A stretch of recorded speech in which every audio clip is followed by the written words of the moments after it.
Delegacija Ministrstva za obrambo skupaj z predstavniki odbora za obrambo Državnega zbora Republike Slovenije se je danes ustavila na poti na Kosovo, tudi v Sarajevu. Tukaj smo obiskali naše pripadnike na misiji EUFOR Althea, naše pripadnike, ki sodelujejo v poveljstvu NATO in pa seveda naše pripadnike v celoti. Jaz moram reči, da sem bil prijetno presenečen nad odzivom, nad tem, da so naši pripadniki lepo sprejeli naš obisk.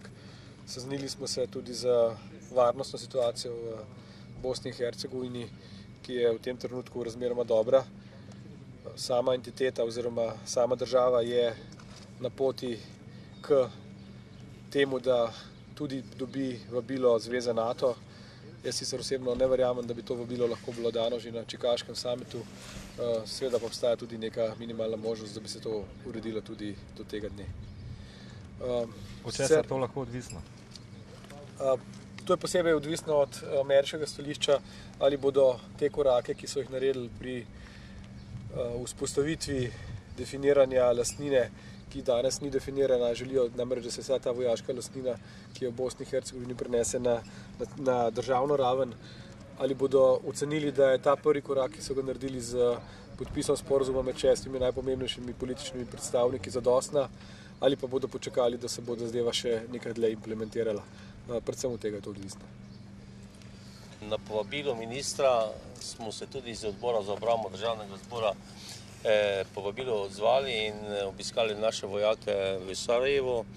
Moram reči, da smo zelo zadovoljni z stanjem in seveda razpoloženjem naše vojske, z lepim sprejemom.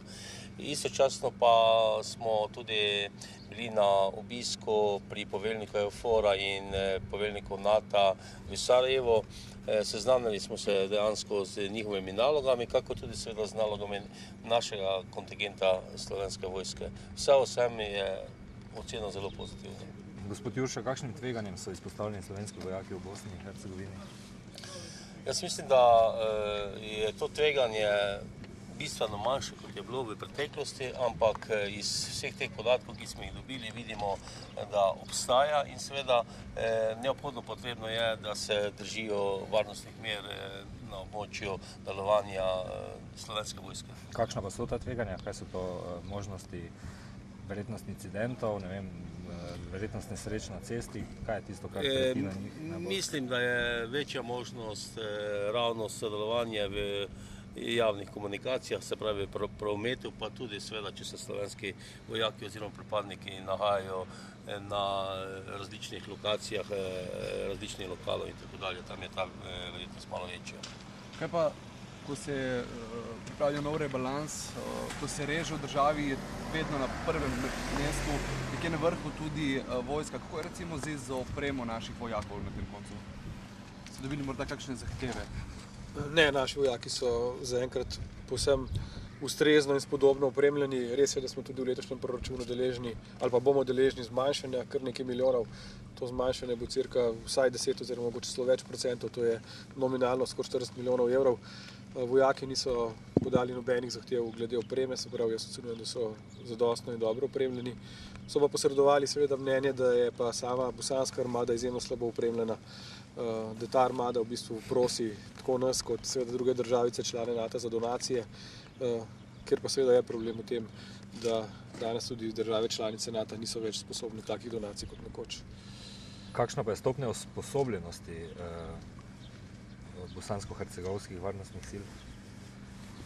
Ja, zdaj treba je povedati, da je v bistvu pravzaprav edina armija tista, ki deluje na celotnem državnem nivoju.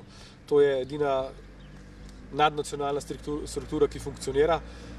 Njihova usposobljenost je glede na slabo opremo seveda temu primerna, ne bi pa seveda nekako mogli reči, da so neusposobljeni tudi ta naš prispevek. Mi smo tukaj imeli zdajle tako imenovane učitelje oziroma tiste, ki so usposabljali vojsko za področje inženirskih del in seveda njihova usposobljenost se v bistvu glede na prispevke tujih sil tudi iz leta v leto viša. Ali danes že lahko potrdite, da je Slovenija dobila mesto namestnika zavednika KFOR-ja? To naj potrdim tukaj ali bom raje na Kosovu? Ja, drži, ja. Slovenija je dobila to mesto. Ja.